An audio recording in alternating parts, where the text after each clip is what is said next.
سر پر اس کو ہم کس طرح دیکھیں، خاص طور پہ پاکستان کے پرسپیکٹیو سے؟ بہت ذکر ہو رہا تھا پچھلے دنوں کہ امریکہ نے بالکل ڈس انگیج کر لیا ہے افغانستان سے، خاص طور پہ جو افغان طالبان کے پالیسیز ہیومن رائٹس کے حوالے سے اسپیشلی ویوز آئے تو بالکل کہ امریکہ کا کوئی دلچسپی نہیں ہے، مگر پھر یہ ڈرون اٹیک ہوا۔ اب اس کو کیا ہم دیکھیں کہ یہ جو ایک ڈس انگیجمنٹ کا ہم ذکر کر رہے تھے وہ شاید اتنی ڈس انگیجمنٹ نہیں تھی جو ہم سمجھ رہے ہیں، یا اس ڈرون اٹیک کے باوجود ہم یہ کہہ سکتے ہیں کہ کوئی پازیٹیو ان کی انگیجمنٹ جو ہے وہ افغانستان کے حوالے سے نہیں نظر آئے گی ہمیں؟ میری نظر میں اس کی پہلی ریکوائرمنٹ یہ ہے، جب ہم اس کو انویسٹیگیٹ کرنا چاہتے ہیں ڈس سیگریگیٹ کر کے، علیحدہ علیحدہ کر کے چیزوں کو، جب ہم بہت زیادہ جمبل اپ کر دیتے ہیں کہ اس میں پاکستان کی ایئر سپیس کا کیا رول تھا، استعمال ہوئی کس حد تک ہوئی، اس میں کیا مقاصد ہوں گے آگے، تو بہت ساری چیزیں مل جاتی ہیں۔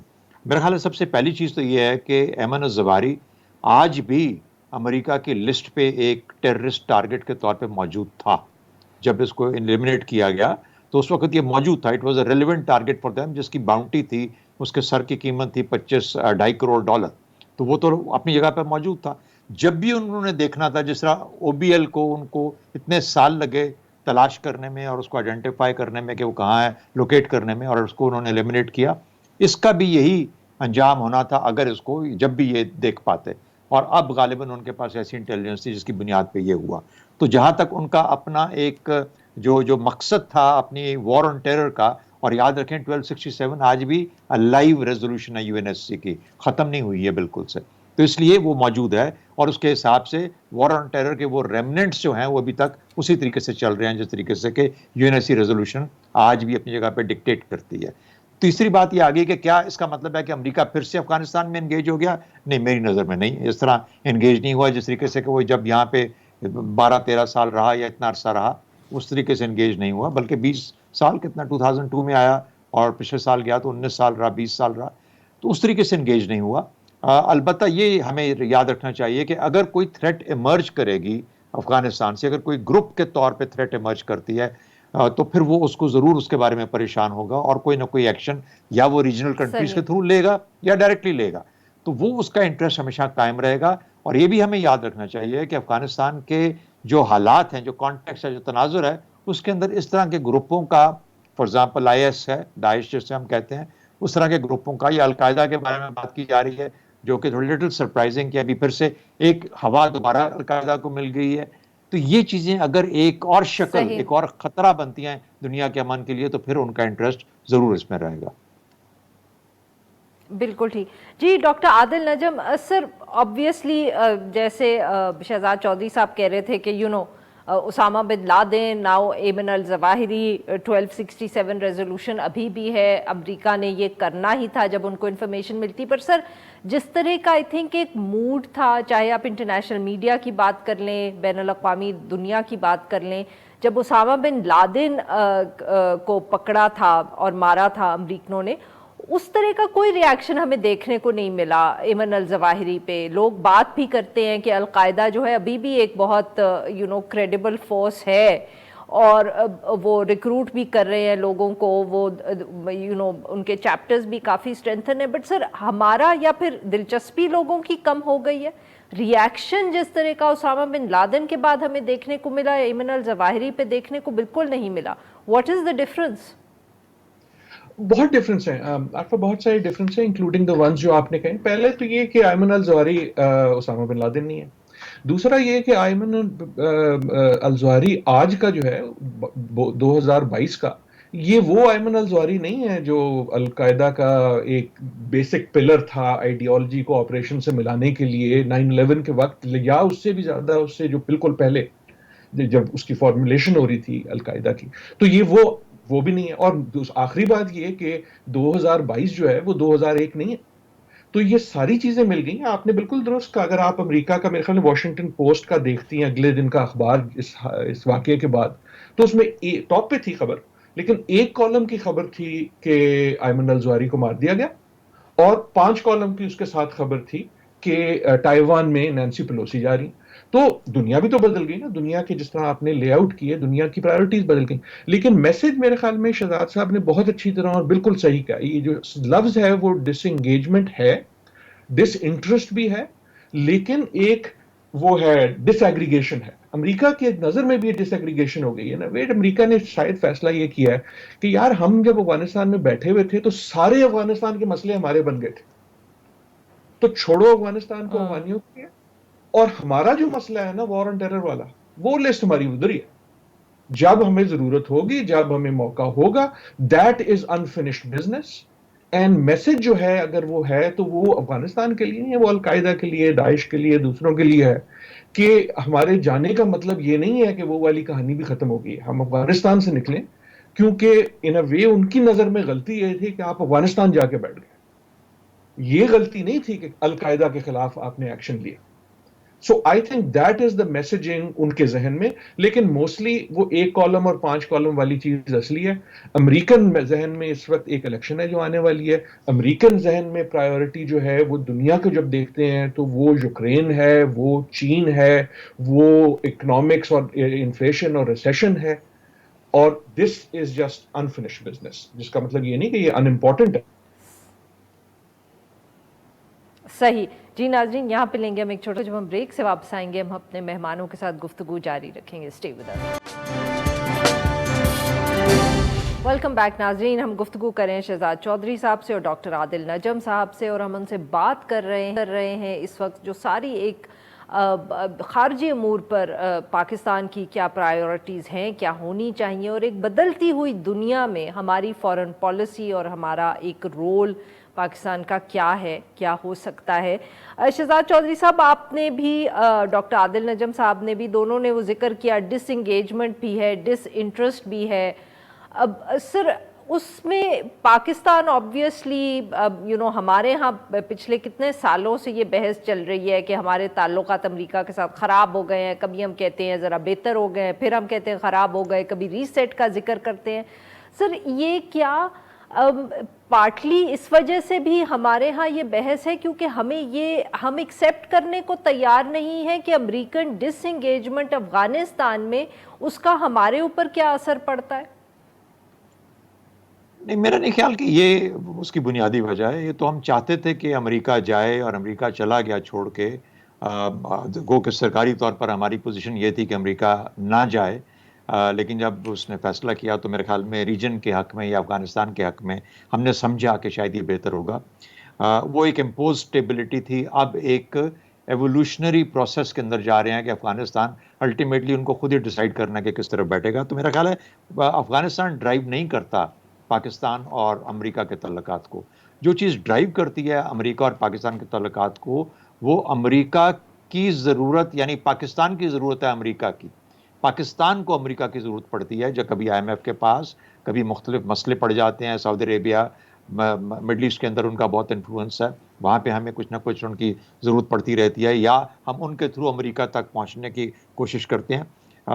یہ چیزیں ہیں. پھر اس کے بعد ہمارا ایک دیرینہ پرانا تعلق ہے ان کے ساتھ, اور ہماری کافی ساری کیپیسٹی اور کیپیبلٹی جو ہے ملٹری کے خاص طور پر, اس کا تعلق ان سے ہے. وہ ابھی بھی ہماری لارجسٹ ایکسپورٹ ڈیسٹینیشن ہے دنیا بھر میں. تو بہت سارے تعلقات ہیں جس کی بنا پہ پاکستان اور امریکہ کی دوری ایک ضرورت ہے, پاکستان کی ضرورت ہے. امریکہ کی اتنی بڑی ضرورت نہیں ہے, اور اسی لیے امریکہ چونکہ ایک بہت بڑی طاقت ہے, پاکستان تو اس زمرے میں نہیں آتا, ایک ڈیولپنگ اسٹیٹ ہے, لیکن امریکہ جس جگہ پہ کھڑا ہے وہاں پر وہ جب پاکستان کی طرف دیکھے گا تو جب خطے کی طرف دیکھے گا تو پاکستان کی طرف دیکھے گا. جب خطے میں اس کا انٹرسٹ ہوگا تو پھر اس کو شاید پاکستان نظر آئے گا. تو ہمارا تعلق پچھلے 75 سال میں امریکہ کے حساب سے ہمیشہ یہی رہا. یہ برابر کا تعلق نہیں ہے, برابر کا رشتہ نہیں ہے, اور ہو بھی نہیں سکتا. یعنی دو قوتیں, دو ملک ہیں جو مختلف قوتوں کی اہلیت رکھتے ہیں. تو ظاہر ہے کہ ان کے تعلقات کی بنا پہ ان کا جو میٹریسز ہیں وہی مختلف ہیں as compare to what Pakistan has. تو پاکستان کی ضرورت ہے امریکہ, اور امریکہ کی ضرورت اس وقت پاکستان بنتا ہے جب امریکہ کو خطے میں کچھ نظر آنا, اس کا انٹرسٹ ڈیولپ ہوتا ہے. تو میرا خیال ہے وہ چیز ڈرائیونگ فیکٹر ہے اور فورس ہے پاکستان اور امریکہ کے تعلقات کی. جب وہ ختم ہو جاتی ہے یا کم ہو جاتی ہے تو ہمیں لگتا ہے امریکہ دور ہو گیا. میرا خیال ہے امریکہ دور اس لیے نہیں ہو سکتا کیونکہ آپ کو ہر وقت ان کی ضرورت رہتی ہے, اس لیے آپ دور جانے نہیں دیتے ان کو. بالکل صحیح. ڈاکٹر عادل نجم, جیسے شہزاد صاحب نے کہا کہ ہمیں ہر وقت امریکہ کی ضرورت پڑتی ہے اس لیے ہم انہیں دور جانے نہیں دیتے, تو سر مگر پھر یہ ریسیٹ کی ہم گفتگو بھی تو کرتے ہیں، اس کی ہمیں کیا سچ مچ ضرورت ہے؟ اور اٹس جسٹ دیٹ ہمیں ان کو امریکہ کو قریب لانے کی ضرورت ہے، اس لیے ہم اس کو مختلف نام دیتے رہتے ہیں، کبھی ریسیٹ کا ذکر کرتے ہیں، کبھی ہم کہتے ہیں کہ اسٹریٹجک پارٹنرشپ تھی اور ہے۔ کچھ عشق تھا، کچھ مجبوری تھی، دونوں میں آپ نے جو ہے وہ ایک دیکھیں پرانا ایک آپ کا ایک عجیب قسم کا رشتہ ہے جس میں مجبوریاں بھی ہیں، کچھ عشق بھی ہے، کچھ اور وہ تمام چیزیں ایک دم جو ہیں وہ چینج نہیں ہوتی، اس کے بیچ میں دنیا چینج ہو رہی، تو ہمیں بھی عادت نہیں ہے، امریکہ کو بھی عادت نہیں ہے کہ کیسے ڈیل کریں ایک دوسرے کے ساتھ ان دیز نیو ریالٹیز، اور نیو ریالٹیز سے جو ہمارے ملک کے اندر کی ریالٹیز ہے وہ بھی ہے نا۔ سو میرے خیال میں اگین شہزاد صاحب از رائٹ کہ ایسا نہیں ہے کہ امریکہ ریلیونٹ ہو جائے گا آپ کے لیے، امریکہ آپ کے لیے ہمیشہ ریلیونٹ رہے گا، اور میرے خیال میں تو جو عنقریب کی سیاست ہوگی اس میں تو بہت زیادہ ریلیونٹ ہوگا، اور ناٹ آلویز ان گڈ ویز، کیونکہ اگر عنقریب کی سیاست جو ہے وہ اس کا جو سب سے بڑا جو اس کا فلکرم ہے وہ you S China relation ships ہے، تو پھر تو آپ اس کے بیچ میں پھنسے ہوئے ہیں نا، پھر تو آپ اس سے سائڈ لائن نہیں کر سکتے۔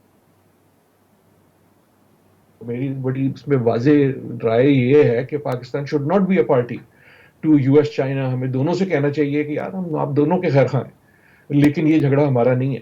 لیکن یہ کہنا ایک بات ہے، اس پہ عمل کرنا اس دنیا میں مشکل سے مشکل تر ہوتا جا رہا ہے، اور وہ جیسے کہ آپ کے کلپ میں دکھایا جو تائیوان کا وزٹ ہے اور اس کے بعد جو اب ہوا ہے اور ہوگا، اس میں once again Pakistan will find that, تو ان سم ویز اگر ہمیں کوئی نئی سکل چاہیے ڈپلومیسی میں، فارن افیئرز میں، تو وہ ہمیں ٹپ ٹوئنگ کی سکل چاہیے۔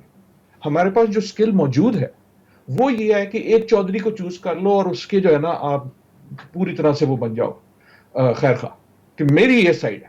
یہ کولڈ وار کی سکل یہ تھی نا کہ آپ سائڈ چوز کرتے تھے اور پھر آپ اس میں انٹرینچ ہو جاتے تھے، اور جو چودھری ہوتا تھا وہ آپ پہ مہربانیاں نچھاور کرتا تھا۔ جو نئی سکل ایٹ لیسٹ چاہیے اس وقت پاکستان کو اور پاکستان کی پالیسی میں، وہ سکل یہ ہے کہ ہم ٹپ ٹو کر سکیں، ہم کسی دوستی کرنے میں کسی دوسرے سے دشمنی نہ لیں۔ جب ہم یہ کہتے ہیں نا کہ ہم تمہاری طرف سے نہیں لڑیں گے تو ہم دوسرے کو بھی یہ کہنا پڑے گا، and that is not going to be easy, کیونکہ یہ والی سکل ہمارے پاس ہسٹوریکلی نہیں ہے۔ ان اے وے ایک اگر اجازت دیں، بھارت نے کولڈ وار میں یہ سکل دکھائی تھی، اب ان کی سکل دوسری ہو گئی، جب وہ رشیا سے بھی بات کرتا رہتا تھا بلکہ قریب تھا لیکن امریکہ سے بھی دشمنی نہیں کرتا تھا۔ We will have to develop that way of looking at foreign policy and diplomacy. بالکل ٹھیک سر، بالکل جی۔ شہزاد صاحب very quickly sir, your reaction to this point کہ ہمیں اب ایک نئی اسکل سیکھنے کی ضرورت ہے۔ ہاں دیکھیے، ہمیں مجبوری بھی ہے، مجبوری یہ ہے کہ پاکستان کے اندرونی مسائل اتنے بڑے ہیں، اتنے بڑھ چکے ہیں کہ ہم جب تک اپنے آپ کو انٹرنلی ریلیونٹ نہیں کریں گے اور ایک relevant player of the global society کے طور پہ دیکھے نہیں جائیں گے، اس وقت تک آپ جس سے مرضی چاہے وہ چین ہی کیوں نہ ہو، آپ کے ساتھ چلنا اس کے لیے مشکل ہو جائے گا۔ اور آپ نے دیکھا کہ چین اور پاکستان میں پچھلے کچھ عرصے کے اندر کچھ مسائل آئے، اس کا تعلق کس سے نہیں ہے کہ پاکستان امریکہ کے قریب ہو رہا ہے، لیکن جب آپ کا اپنا عمل ٹھیک نہیں ہوگا، کوئی کسی بھی وجہ سے آپ کو مختلف نظر سے دیکھا جائے گا، تو کوئی بھی پھر آپ کے قریب کھڑا ہونے کہ کوئی بہت راضی نہیں ہوگا۔ دے ول بی دور ہی رہنا چاہیں گے، آپ سے قریب نہیں آنا چاہیں گے۔ تو یہ ہماری انٹرنل مجبوری بھی ہے، اور اس سے بہتر وقت نہیں ہے کہ دنیا میں جو طوفان اس وقت چل رہا ہے جیو پالیٹکس کے حساب سے، اس سے تھوڑا سا، کیونکہ آپ کی قابلیت اتنی نہیں ہے کہ آپ ہر جگہ پہ جا سکیں، آپ تھوڑا دوری اختیار کر کے اپنے آپ کو کوائٹ کر لیں، خاموش کر لیں، ٹپ ٹو جس طرح وہ کہہ رہے ہیں وہ کر کے، یعنی just focus inside, try and become more resolute inside so that you are relevant outside. بالکل صحیح جی۔ ناظرین یہاں پہ لیں گے ہم ایک چھوٹا سا بریک، جب ہم واپس آئیں گے اپنے دو مہمانوں سے گفتگو جاری رکھیں گے۔ Stay with us. Welcome back ناظرین، ہم گفتگو کریں شہزاد چودھری صاحب سے اور ڈاکٹر عادل نجم صاحب سے۔ جی ڈاکٹر عادل نجم سر، یہی چین کا ذکر آپ نے پہلے بھی کر دیا، آبویسلی ایک مسئلہ تو ہمارے لیے یہی ہے کہ you know how to balance, but sir جو یہ ریسنٹ ڈیولپمنٹس ہوئی ہیں، تائیوان کا ٹرپ نینسی پیلوسی کا، چین کا جو ریاکشن آیا ہے، اس سے پہلے یوکرین کی جنگ، اب سر کدھر آپ کو لگتا ہے کہ یہ ساری صورتحال جا رہی ہے، مطلب to the east of Europe, کیونکہ یوکرین رشیا کا بھی ایک طرف معاملہ ہے، اور اب یہ تائیوان والا مسئلہ بھی جو ہے وہ اٹھ رہا ہے، اس سے پہلے ہانگ کانگ میں جو صورتحال رہی ڈیموکریسی کے حوالے سے اور جو چین پہ تنقید ہوئی، وہ بھی مجھے لگتا ہے کہ اس کو بھی ہم نظر انداز نہیں کر سکتے۔ بھی نہیں کر سکتے۔ دیکھیں، ایک جو آپ کا جو ایک چیس بورڈ ہے یا آپ کا جو ایک منظر نما ہے دنیا کا، وہ بدل رہا ہے، اور یہ ہمیں بہت عرصے سے پتا تھا کہ بدل رہا ہے، اور ہم نے کئی بار اس پہ بات کی اور کچھ سالوں سے کی۔ تو ایسا نہیں ہے کہ یہ سڈنلی کریپ ہو گیا۔ کریپ یہ ہوا کہ ہمیں اب نظر یہ آ رہا ہے کہ خصوصاً امریکہ میں there is an urge to accelerate the process. اب مجھے پتا نہیں، لیکن اس کی ایک وجہ یہ ہو سکتی ہے کہ جو بڑی طاقت ہے، جو ایگزسٹنگ بڑی طاقت ہے، اگر وہ دیکھتی ہے کہ کوئی جھگڑا ہونا ہی ہونا ہے، جھگڑے سے میرا مطلب وائلنس نہیں ہے لیکن کلیش کا، تو then it may be in their interest کہ یار پہلے کر لو، کیونکہ اگر آپ وقت دو گے، اگر چین کو تو انٹرسٹ یہ ہے کہ میں اور گرو کر لوں گا، میں اور اکنامک بن جاؤں گا، میں اپنی ملٹری بھی بڑھا لوں گا۔ سو ان اے وے اٹ سیمس کہ یہ ٹرمپ صاحب کے ٹائم میں شروع ہوا اور بائیڈن صاحب کے ٹائم میں بالکل کنٹینیو ہو رہا ہے کہ there seems to be an acceleration, کے پاؤں جو ہے وہ ایکسلریٹر پہ لگا ہوا۔ اور تائیوان خصوصاً جو ہے، کیونکہ یہ اتنی پرانی اور واضح ایک ریڈ لائن تھی ہینری کسنجر کے زمانے سے اور بلکہ اس سے پہلے سے، کہ اس کو کراس کرنا اور جس طرح سے کراس کرنا، یہ ایسے نہیں کہ غلطی سے ہو گیا، اچھا یار وہ سانو تو پتہ ہی نہیں سی، ایسا نہیں ہے۔ اب ایسا بھی نہیں ہے کہ چین کے پاس آپشن ہو کہ وہ اس کو نظر انداز کر دے۔ جو شی صاحب ہیں ان کو جو آلریڈی سٹیٹمنٹس ہیں اس سے زیادہ کچھ نہ کچھ ہونا ہوگا، آئی ہوپ ملٹریلی نہ ہو، لیکن ابھی آپ کی پیپلز کانگریس جو ہے وہ آنے والی ہے 20ویں۔ He can not for internal, ان کی بھی تو انٹرنل پالیٹکس ہے نا، ایسا تو نہیں ہے کہ چین کی انٹرنل پالیٹکس نہیں ہوتی اور صرف پاکستان اور امریکہ کی ہوتی ہے۔ اگر بائیڈن صاحب کی الیکشن آ رہی ہے تو شی صاحب کے پاس وہ کانگریس آنے والی ہے تقریباً اسی وقت میں۔ He can not afford to go there and same week. تو اس وقت تو یہ لگتا ہے کہ امریکہ کی طرف سے ایک طرف سے، چاہے وہ انٹرنل پالیٹکس ہو چاہے وہ انٹرنیشنل پالیٹکس کی وجہ سے ہو، لیکن اس کو ریچٹ اپ کرنے کا ایک فیصلہ کر لیا گیا۔ اب اس ریچٹ اپ کا نتیجہ کیا نکلے گا، اس میں ہمارا کیا ہوگا، وہ اگر نتیجہ نکلے گا اقتصادی طور پہ، وہ ٹریڈ کے حوالے سے نکلے گا، وہ ٹیکنالوجی کے حوالے سے پروبیبلی نکلے گا، وہ اگر واپس جائے گا ملکوں کو اپنے کیمپ میں لانے کی طرف، that will not again be good for us۔ تو تمام باقی دنیا جو ہے وہ تماشائی نہیں ہے اس میں، کیونکہ ہاتھی لڑیں گے تو آپ پہ اس کا اثر ہوگا اور کچھ نہیں ہوگا، تو وہ جو کیچڑ جس میں لڑ رہے ہیں وہ آپ پہ پڑے گا۔ So we have to be wise but we do not have to be a party to یہ ہاتھیوں کی لڑائی۔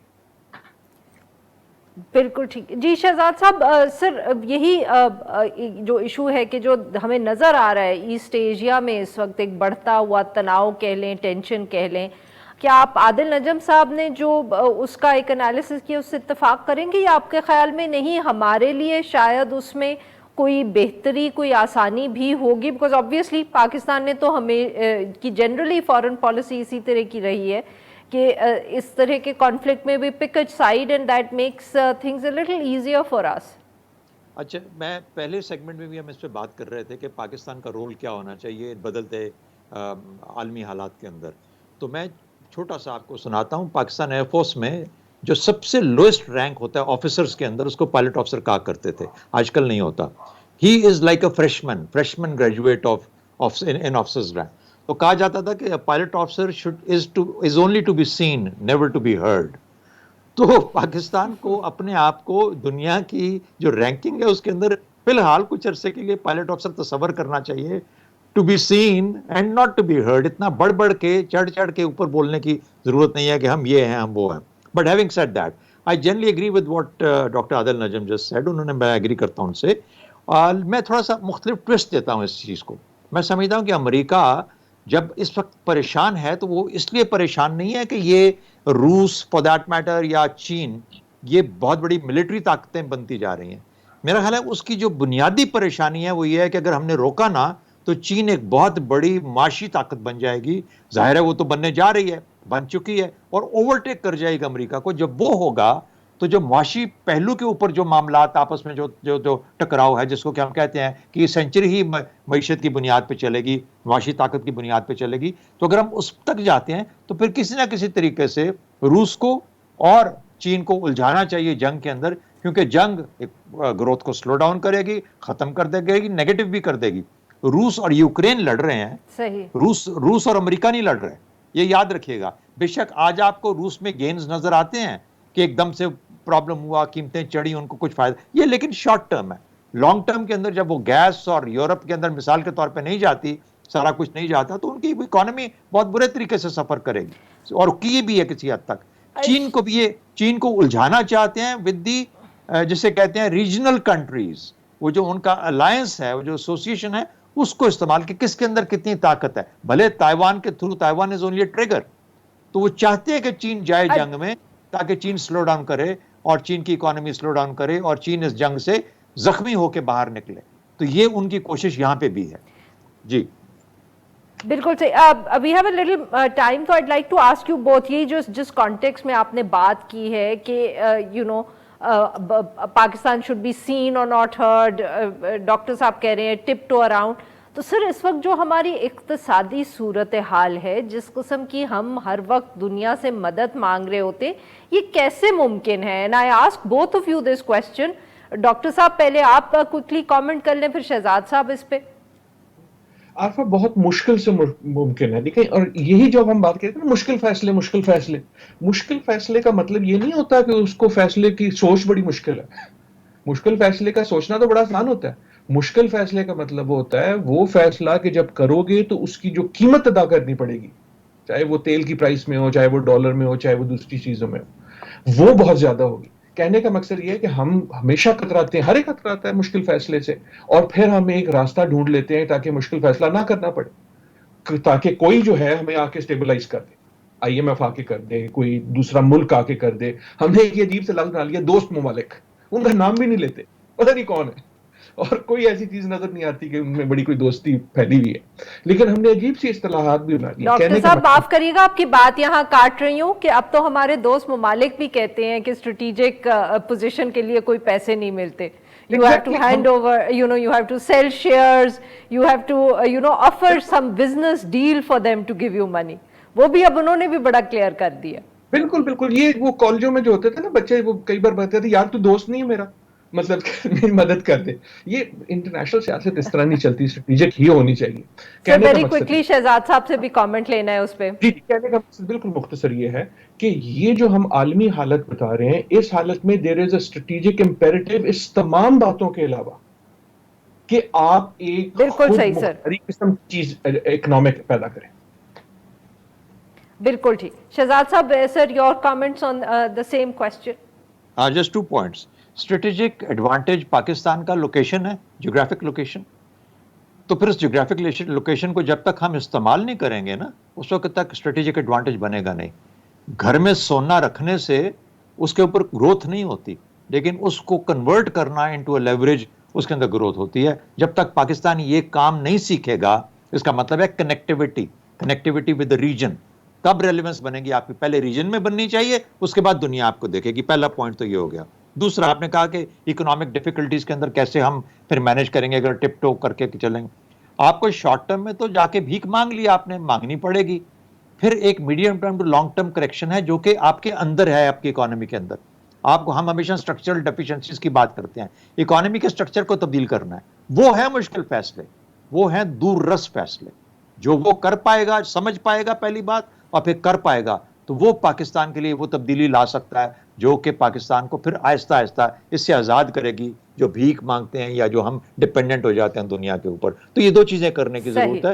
میرے خیال میں صرف فورن پالیسی سے زیادہ لیڈرشپ اور عقل کا کام ہے. بالکل ٹھیک. جی ناظرین, یہاں پہ لیں گے ایک چھوٹا سا بریک, سے واپس آئیں گے ہم اپنے مہمانوں سے گفتگو جاری رکھیں گے. Stay with us. Welcome back ناظرین, ہم گفتگو کریں شہزاد چودھری صاحب سے اور ڈاکٹر عادل نجم صاحب سے, اور ہم ان سے بات کر رہے ہیں اس وقت جو تیزی سے ایک تبدیل ہوتی ہوئی ہمارے ارد گرد دنیا ہے اور اس میں پاکستان کا کردار. ڈاکٹر صاحب, آپ اور شہزاد چودھری صاحب دونوں نے بہت ذکر کیا یورپ کا بھی, یوکرین وار کا بھی, تائیوان اور معاف کریے گا, چین اور امریکہ کے درمیان جو ایک ریس سی ہے اس کو. پر ڈاکٹر صاحب, اگر ہم کولڈ وار سے موازنہ کریں صحیح ہے یا غلط، تو کولڈ وار میں ہم نے یہ دیکھا کہ جو بھی جس قسم کی ایک کمپٹیشن ہوئی اس کا بہت سا حصہ جو تھا وہ ڈیولپنگ ورلڈ میں تھا. ملٹری کانفلکٹ بھی اگر زیادہ ہوا تو وہ ڈیولپنگ ورلڈ میں تھا.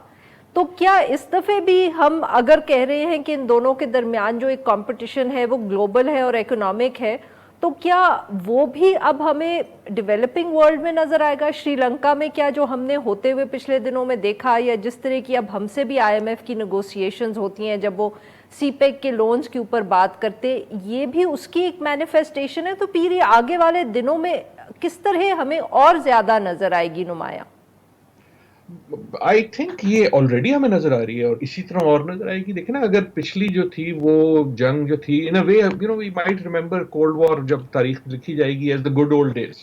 ایک اسٹیبلٹی لائی ہوئی تھی ان دو بڑوں نے آپس میں، جو تھا ایک خاص قسم کی اسٹیبلٹی لائی ہوئی تھی، اور جو جنگیں شنگیں تھیں ان کو بھی ایکسپورٹ کر دیتے تھے باقی دنیا میں. لیکن جو اب اگر ہم دیکھ رہے ہیں، اگر یہ اصل میں اقتصادی ہے تو پھر یہ کہاں ہو رہا ہے؟ Where is it playing out? It is playing out in CPEC. It is playing out پورے افریقہ میں. It is playing out لاطینی امریکہ میں. اگر پلے آؤٹ کر رہا ہے چین کی طرف سے بیلٹ روڈ انیشیٹو میں، تو آپ امریکہ کی طرف سے دیکھتے ہیں کہ انہوں نے ایک کاؤنٹر اپنا پروگرام اس قسم کا بنانے کی کوشش کر رہے ہیں. اگر ایک طرف سے آپ کو نظر آتا ہے آئی ایم ایف اور ورلڈ بینک، تو آپ کو نظر آتا ہے کہ چین جو ہے ایک نیا انٹرنیشنل انفراسٹرکچر بنا رہا ہے AIIB کی صورت میں، دوسری صورتوں میں. آپ کو ٹیکنالوجی میں نظر آتا ہے یہ جو ہواوی کے پیچھے جھگڑے ہو رہے ہیں، اس کے پیچھے نہ صرف ایک فون کمپنی ہے، اس کا ایک سوال یہ بھی ہے کہ جو بیسک آپ کا بیک بون ہوگا انٹرنیشنل کمیونیکیشن کا، IT کا، وہ ڈومینیٹ ہوگا چائنیز ٹیکنالوجی سے یا وہ ڈومینیٹ ہوگا US ٹیکنالوجی سے. سو یہ ہمیں ساری چیزیں جو ہیں انفولڈ ہوتی ہوئی نظر آ رہی ہیں اور یہ ہمارے سامنے ہو رہی ہیں. ایک میں تھوڑی سی، کیونکہ ہم ہر چیز پہ اگری کر رہے ہیں، یہ بھی اگریمنٹ ہی ہے میرے خیال میں ان کے فائنل پرسپیکٹو سے، لیکن زاویہ تھوڑا فرق ہے. مجھے نہیں نظر آتا ہماری کوئی 75 سال ہونے والے ہیں اگلے ہفتے اس تاریخ میں کہ ہماری جیوگرافی ہمارے لیے کوئی ایڈوانٹیج رہی ہو. میں تو کئی بار سوچتا ہوں کہ کاش ہم ساؤتھ پیسفک میں چھوٹا سا آئلینڈ ہوتے، کسی کو نام بھی نہ پتا ہوتا، اپنے کام سے کام رکھتے. اگر یہ ایڈوانٹیج ہے، کنیکٹیوٹی والی بات ہے، اگری ود ہے، لیکن اگر ایک ایڈوانٹیج ہے تو we have failed to capitalize on it. اور اس ایڈوانٹیج کو کرائے پہ دینا جو ہے وہ اچھی بات.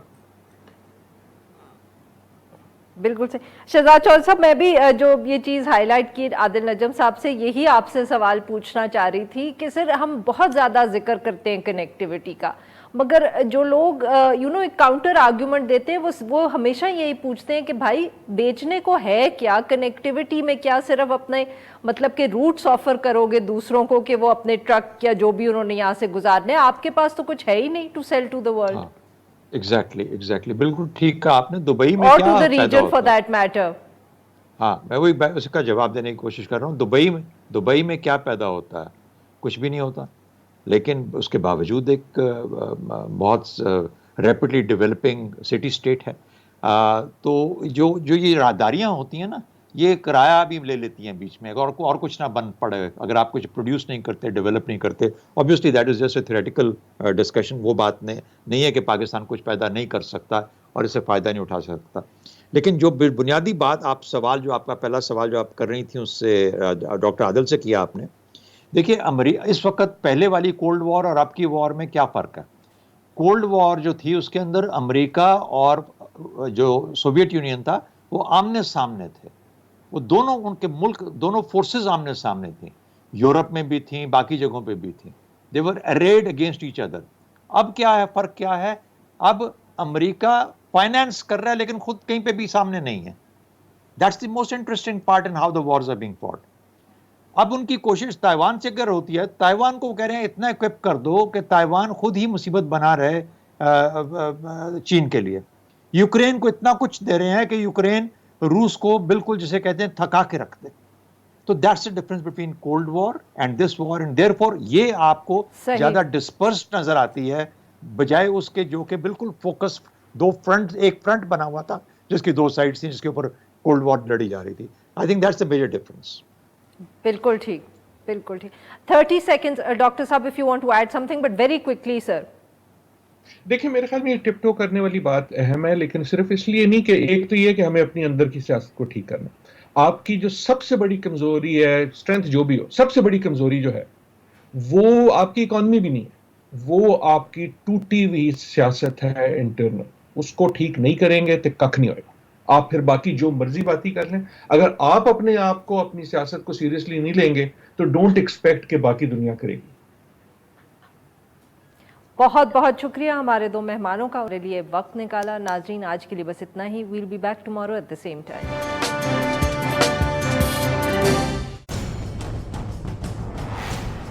ہر پیر سے جمعے اپنا پسندیدہ شو نیوز وائز یوٹیوب پر دیکھنے کے لیے ڈان نیوز کے آفیشیل چینل پر آئیں اور سبسکرائب کرنا مت بھولیں. بیل آئیکن کو پریس کریں.